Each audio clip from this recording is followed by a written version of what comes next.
Welcome to the Human Capital Innovations Podcast. We're your source for personal, professional, and organizational growth and development, where we share original research, explore industry trends, and interview executives and thought leaders from across the globe. We hope you join us often for practitioner-oriented content around all things related to leadership, HR, talent management, organizational development, and change management. Maximize your personal and organizational potential with Human Capital Innovations Podcast. Do you enjoy the Human Capital Innovations Podcast? Please subscribe, leave a review, comment, share, and consider supporting the podcast on Patreon, even at the producer and sponsorship levels.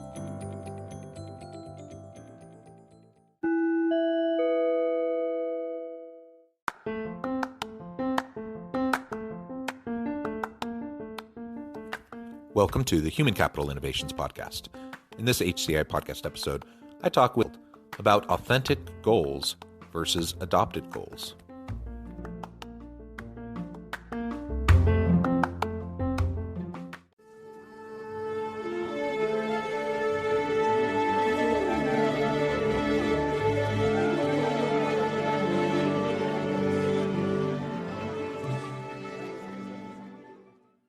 Ben Oosterveld, welcome to the Human Capital Innovations Podcast. Thanks, John. Glad to be here, man. Yeah, it is a pleasure to be with you. You're joining us from Vancouver, Canada. I'm south of Salt Lake City in Utah. And, we're going to have a really nice conversation today, how we establish goals and really authentic versus adopted goals, how we go about testing those goals, ultimately to drive success in life, success in our teams, success in organizations, in our relationships, whatever, right? We talk about goals all the time. I think very few people are actually very good at setting and keeping and achieving goals. So we're going to unpack all that and try to figure out how we can do all of this better as leaders, individually, for our teams, etc. As we get started, I wanted to share Ben's bio with everybody. Ben Oosterveld is an entrepreneur, speaker, and real estate professional. He's the founder of 20 New Clients, where he powerfully coaches, trains, and mentors real estate agents across Canada. As a high-powered and high-performing real estate agent himself, he trains his clients in unique, high-impact marketing strategies that are geared to blow the clients' minds. In his first 2 years as a real estate agent, he earned $1 million in commissions and is committed to supporting his clients in going from workers to business owners with his philosophy of business from within, focused on the man or woman behind the strategy. I love all of that. What a tremendous background. Anything else you would like to share with listeners by way of your personal context before we dive on into the conversation? Oh, I think that's good. I think they'll figure it out as we go. I think that's cool. Yeah. Okay, cool. So as we dive on in, why don't we frame up first from your conception, how do you think about goals generally? And then what is the difference between an adopted goal or an authentic goal? So right out of the gate, I think goals have way too much pressure on them, way too much. I think that we have people like David Goggins who are amazing human beings, and then we set our standards to some guy that can do 1 billion push-ups, and we think, oh wow, I just need to set more goals. And the guys are like, get up at 4:45 in the morning and crush every second, maximize every second. And I'm an A-type. I'm a high performance guy. I've been caught in this. And it's just this insanity of never enough. So what I've realized is that that's not a happy journey. Like, you only can be happy when you hit that goal. So something's wrong with that system. I believe in goals, but I like setting targets versus goals. I like a target, because I think we don't have the exact path on anything. So I'm okay to test, try, adjust. That's how Netflix showed up. They tested 1,000 websites and found one that worked. They changed, they tested, they fail fast. So how do we set our perfectly planned goals? It's just massive pressure. I think we're meant to be more fluid. That's my quick shot on goals. Yeah, well, I completely agree. I'm a big believer in goals, and I like the idea of SMART goals. I think there's a lot that we can gain from that kind of an approach, those sorts of frameworks. But I know for me personally, I tend the same way as you, in terms of focusing on continual output and performance and achieving and such. It becomes an ever-ending, hamster wheel of you're just chasing yourself and You you're never never getting, arrive. you never arrive, and it's not Yeah. satisfying. And so No. at some point, I don't know what clicked, but I had this realization that, goals are good. And especially if I'm someone who's struggling to kind of wrap my arms around my life and trying to, figure myself out, Yeah. being more structured and having frameworks is helpful. But as you start to learn how to be your best self, targets is a much better approach. And like you said, flexibility is key. So we can lock ourselves into a goal that for a time makes sense. But if we're not willing to pivot and to adjust and to iterate with our goals, Yeah. then we're going to lock ourselves into stuff that's actually not meaningful, fulfilling, or helping you accomplish what you want to accomplish. A lot of times goals can actually derail us from fulfilling our potential if we're not careful. Huge. More people get, that's negative to most people, to be honest. It's mostly negative. It's what I find. So no, but when I'm working, I work with a lot of real estate agents, teams, broker owners and things. And obviously goals is a massive thing.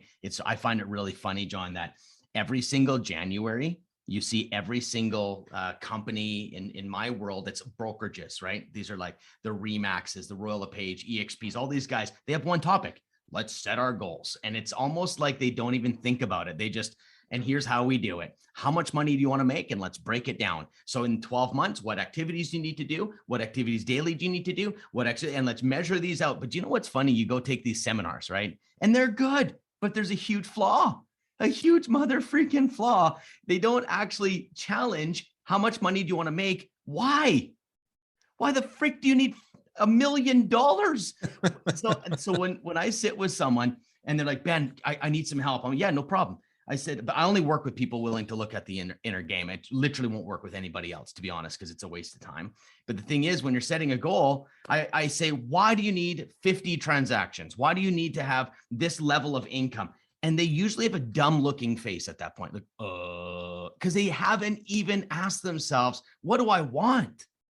What the frick do I want? And then how much does that cost? Now we establish the goal setting. We forget the part going. So when someone says, I want to make $1 million, I said, hey, awesome. I can 100% help you with that. Done it before, no problem. But here's the problem. What are you going to spend your million on? I just want to know, break it down.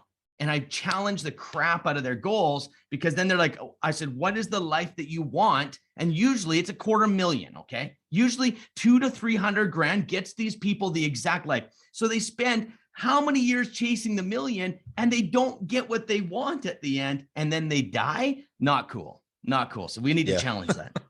Yeah, understanding our why is foundational, right, to everything we do. And it's certainly if we're choosing to set goals, we need to understand our why. I actually wrote an article years ago, and I kind of every now and then I resurface it, and the title of the article is something to the effect of making unsmart goals. And I was just challenging, because I think smart goals are actually useful for a lot of people, but they're great. Yeah. but like a lot of the things that matter are hard to measure, and a lot of things that are easy to measure just don't matter. And so is that ever true? So we end up chasing our tail for all these things so we can check the box and say we hit the metric or whatever. And ultimately it doesn't connect with our why. And so ultimately our goal's bad. No, obviously that's not what we're saying. But it's the foundation and the reasoning behind the goals and how we establish the goals, which really does matter. And so let's then pull apart then what's the difference between this idea of adopted goals versus authentic goals. I think for some people, this may be the first time they're really thinking of it that way. You know what? I followed the path. I was number one in every single place. I sold $2.5 million of office furniture when I became a real estate investor. And I bought 41 properties with investors in 14 months from rookie. And then I became rookie of the year as a real estate agent. I built one of the top national teams and I sold that real estate business. I coach, so performance wise, I'm there. Okay. By the way, I didn't do much goal setting all the way through, just FYI. But the thing is though, here's the problem. Okay. We grow up in a world, and psychology is when you grow up, your parents are trying to teach you the right way. The problem is the one missing question as a child is, what do you want, Jonathan? What do you want? And it's not. It's like, no, no, no. You need to get a job. You need to get married. Like, you think of cultures, you got to get married. You can't leave the house till you're married. Then I got another guy I coached, Asian fellow. He lied to his parents that he got his engineering degree, and then he went and started a business, but he had to lie to his parents, and they still think he finished school. And so we've been told in Canada and in the States that owning a house is better than renting. We've been told, like, you start tearing down your beliefs. What the hell's your beliefs? So what do we actually want is not even a question that we get asked. You know why? People have no clue how to answer that question. What do you want? A simple question. And so this is the thing. And what I found is the difference between authentic goals and non-authentic goals is a lot of times it's the origin story. And a lot of times we're doing it for someone else, or doing it because we're trying to architect ourselves into a certain human instead of be ourselves. And I hear this all the time. So I'll give you a quick example. In one of I have the real estate reboot camp, and I put these first things they do is called setting your compass. It's not even a real estate training. Like, half the stuff I do is mindset, clarity, and self-awareness work. So I ask them, I say, tell me your financial goals. And they're like, okay, we want to make $500,000. Cool. Give me exactly how your day is going to look. And then what they say is really fascinating, because they're like, I'll wake up in the morning and I'll have a tea. I'll work out, maybe do a deal or two. So what they're actually getting, John, is they're looking for emotional fixes, and they think the finances are going to help them get the less worry. But worry is not a financial, that's the wrong medicine. That's an inner game. That's called self-acceptance. That's called being in line with who you are, speaking your mind, not being a perfectionist, not being like, all these other things need to be worked out. So the unauthentic goal is where you think you want to be according to something you've been told. The authentic goal is usually emotional. What we're actually looking for, John, is to be loved. Like, if you actually break it right down. And that's something I realized when my wife said, I'm divorcing you. I made more money that year than I ever had. I sat down, I came home, and my wife sits me down and says, I'm done. I'm like, what do you mean you're done? I'm a good guy. I've been buying you flowers, taking you on trips. I pay for a beautiful home and a life. They're like, and all of these things, I did my job as a man to provide, and I did all these things. I'm doing well. And she goes, that's not what I wanted. And that was the day I realized, holy shit, I won the game so many years ago, but I was still playing as if it was overtime. Because I wasn't clear. I was chasing different goals to fix my emotional problems, which was insecurity. I couldn't like myself unless I'm number one. Like, all of my own internal things, perfectionism, all these different things that were haunting me as a human. I was trying to fix that and making it really admirable that I was doing it for my family. So that was the day things changed. My wife and I are very happily married now, but I made some serious changes and realized that my financial goals are not there to fix my emotional goals. And I think we need to start separating those things.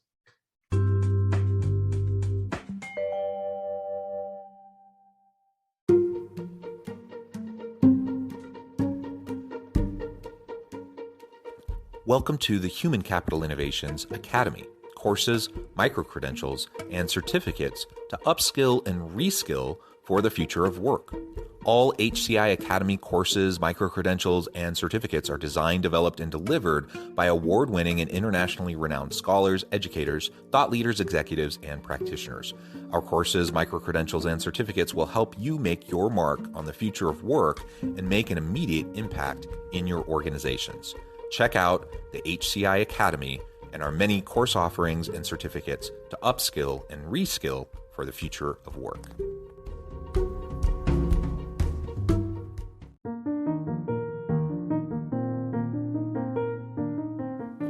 Check out our new weekly LinkedIn newsletter, Alchemizing Human Capital, exploring industry trends via original research and interviews with executives and thought leaders from across the globe.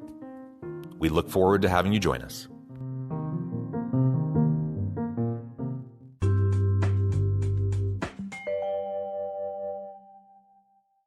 I think we've all had those types of experiences where we find ourselves, we're so wrapped up in the moment, so wrapped up in just the trajectory that we're on, that we fail to see the drift away from what actually matters most. And to your point a few minutes ago, how many people just don't even know how to ask themselves that question, or how to really self-reflect on what matters to me, what's important to me, and why? What's my why? Why do I want to do these things? What do I want to accomplish? What's the why behind it? I think so many people are just not used to that kind of self-inner work. They're not used to that kind of self-reflection. And because of that, they're even a little bit fearful of asking the question, because they know the answer. They know that what they're doing doesn't actually fit with what they need or what they want, and what they are told is important in society or in their family or whatever. And we find ourselves, having gone down this path for years sometimes, and realizing we don't like where we're at. And that's why midlife crisis is a thing, right? You don't actually have to be midlife to experience a midlife crisis, but it's essentially, it's usually a realization that you spent all this time, effort, and energy to accomplish what everyone told you is important, only to realize it's not important. and so that can happen in a marriage, that can happen in the workplace with our teams, that can happen totally. Exactly. It can happen in any context. And, it doesn't mean you're a terrible person.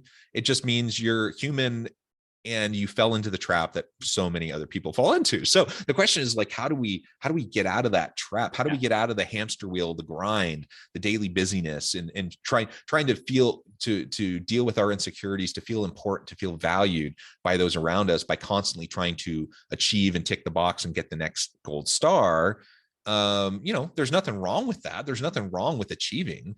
But if we're achieving just so other people will look at us and say, oh, you're special, then, we're probably missing the boat. So how do we start to take a step back so we can recognize and realize what our actual authentic goals are? We're not just adopting, the keep up with the Joneses. What does society tell us? What does our family tell us? What are these ingrained norms that say this is a good life, you do these things? For some people, yes, but for other people, no. Those things aren't going to actually bring fulfillment, meaning, and purpose to your life. How do we do that? How do we help people break out of that?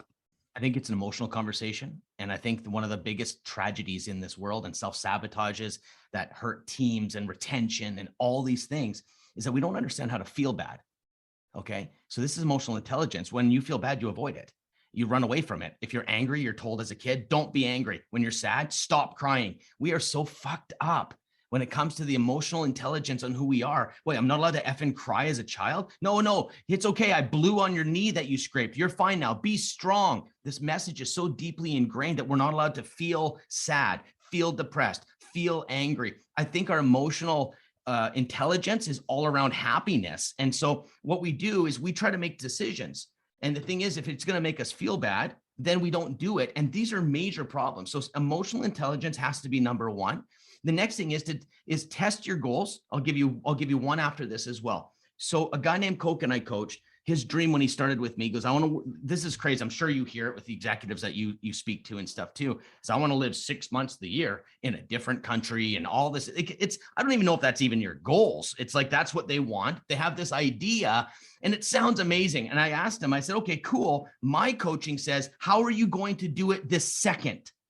At 1% of this dream that you have, you dream of going away for 6 months of the year, you're going to delay life until you can finally get there, which you probably never will, or let's do it now. So I run retreats. He joined me on a retreat, but he added an extra week with him and his wife to stay in the city I was running the retreat.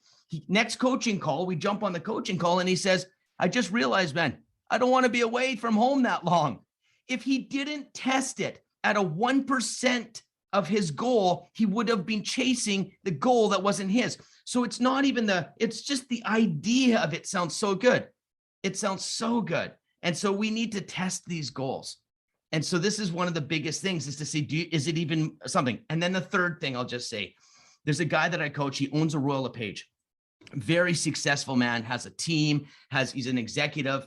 And we started talking and went through my process, which is called Setting Your Compass. And one of the questions that I ask, and your listeners can do this, what is one thing personally that you're withholding from yourself because it doesn't financially make sense? And his was singing lessons. He wanted to be a singer. You're talking about a very professional dude, okay? You would never have guessed. Next thing you know, he hires, and this is where his life changed. He made a decision to stand alone, feel embarrassed, and do those negative feelings so he could get his dream, which was to sing. He hired a singing coach. And then that was the moment he had the catalyst happen. It clicked. He goes, holy shit, what else am I doing in my life? Because I'm scared. I don't want to feel embarrassed. Today, he hits karaoke. He sang at my retreat.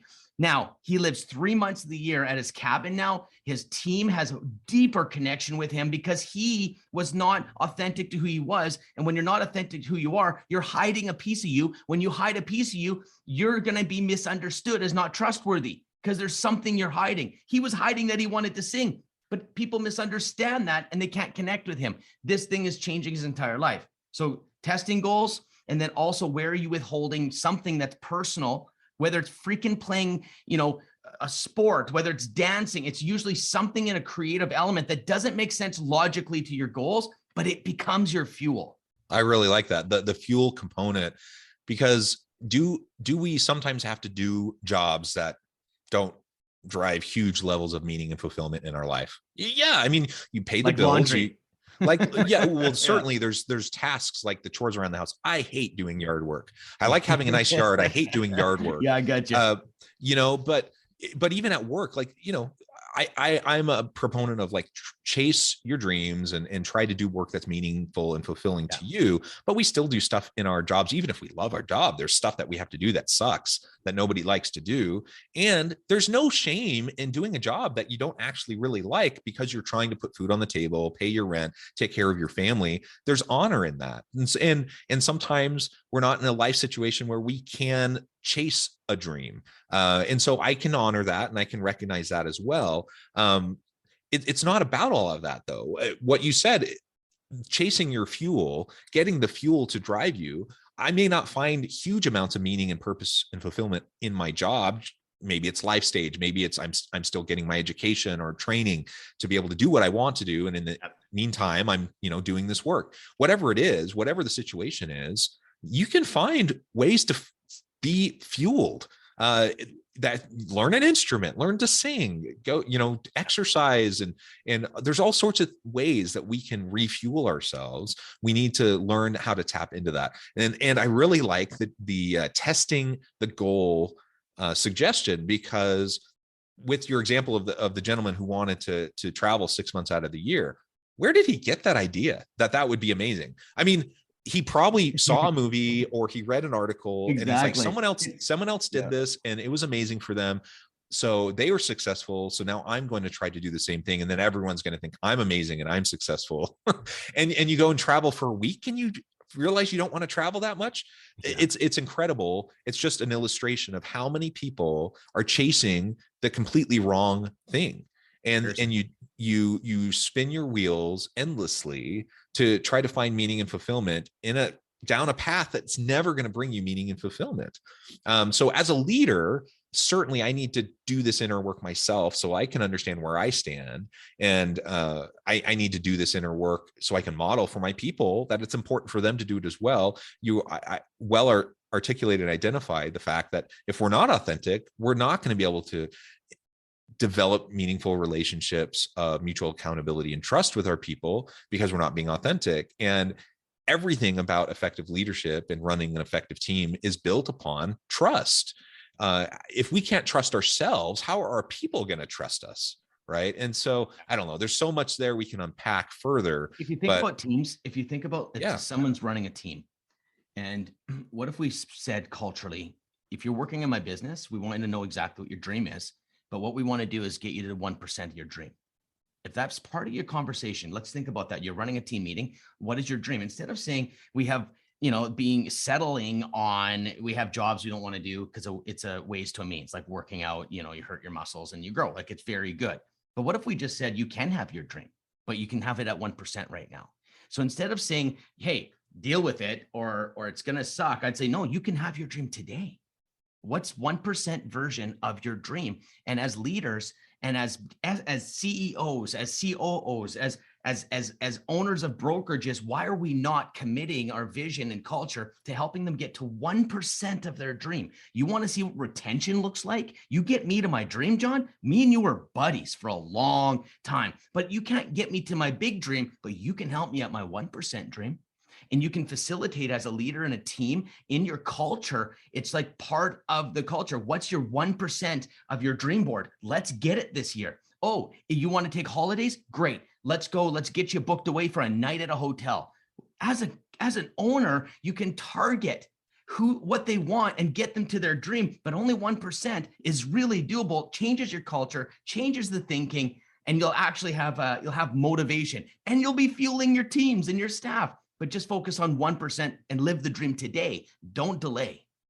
Ben, it has been a real pleasure. I know at the time I'm going to have to let you go here in a few minutes. But before we close, I wanted to give you a chance to share with listeners how they can get connected with you, find out more about your work, your team, and then give us a final word on the topic for today. Yeah, BenOosterveld.com, BenOosterveld.com.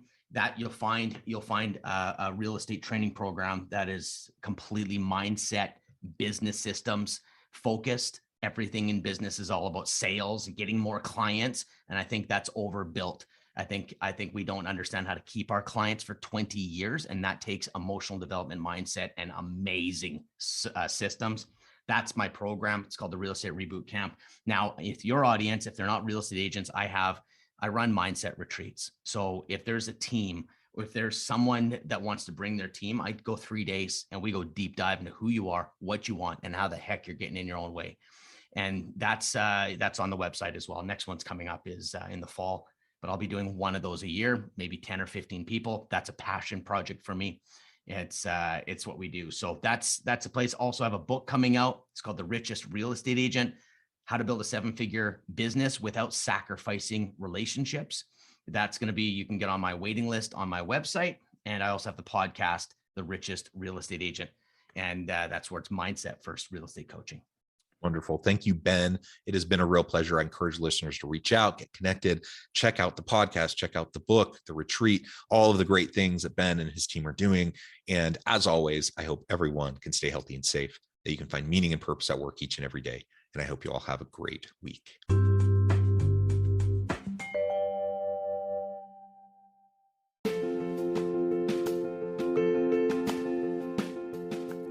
Bluer Than Indigo Leadership: The Journey of Becoming a Truly Remarkable Leader. Early in my adult life, I learned about an Asian proverb that translates as bluer than indigo. If you think about the color indigo, it is a brilliant, deep, and vibrant blue, what some would call the bluest of blues. To have something that is bluer than indigo is rare and truly remarkable. Contrary to popular myth, there is no one-size-fits-all or cookie-cutter approach to effective leadership. There is no silver bullet, no secret sauce, no go-to model that will solve all of your problems.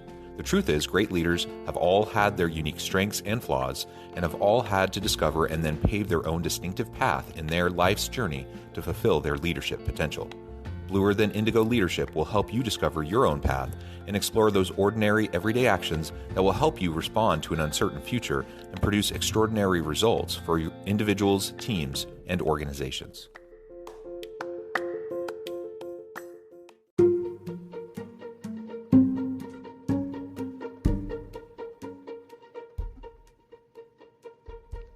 Check out Human Capital Innovations magazine, Human Capital Leadership. Human Capital Leadership is a free, interactive e-magazine with the mission to help individuals, leaders, and organizations find innovative approaches to maximize their human capital potential. We publish issues quarterly in August, November, February, and May. Take a look at the latest issue and let us know what you think.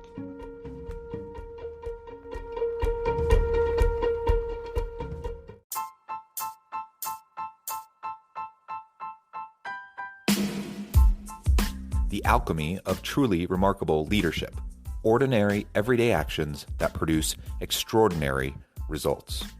Consider how the nature of work has shifted over the past 50 years. With increased globalization, rapid technological advancement, and the shift in economic composition, the average job of today looks very different than the average job of 50 years ago. What will the jobs and organizations of tomorrow look like? Moreover, what does this all mean for organizational leaders? What are the core competencies and capabilities of organizations and their leadership that are prepared for continued disruption and geopolitical and socioeconomic shifts?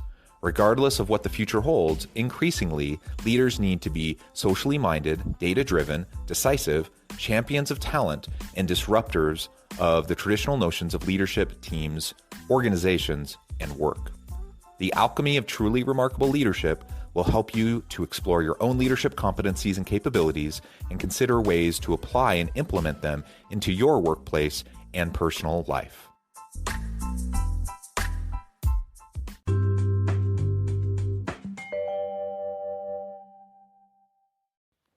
Do you enjoy the Human Capital Innovations podcast? Please subscribe, leave a review, comment, share, and consider supporting the podcast on Patreon, even at the producer and sponsorship levels. Thanks again for joining us for this episode of the Human Capital Innovations podcast. I hope you stay healthy and safe and that you have a great week.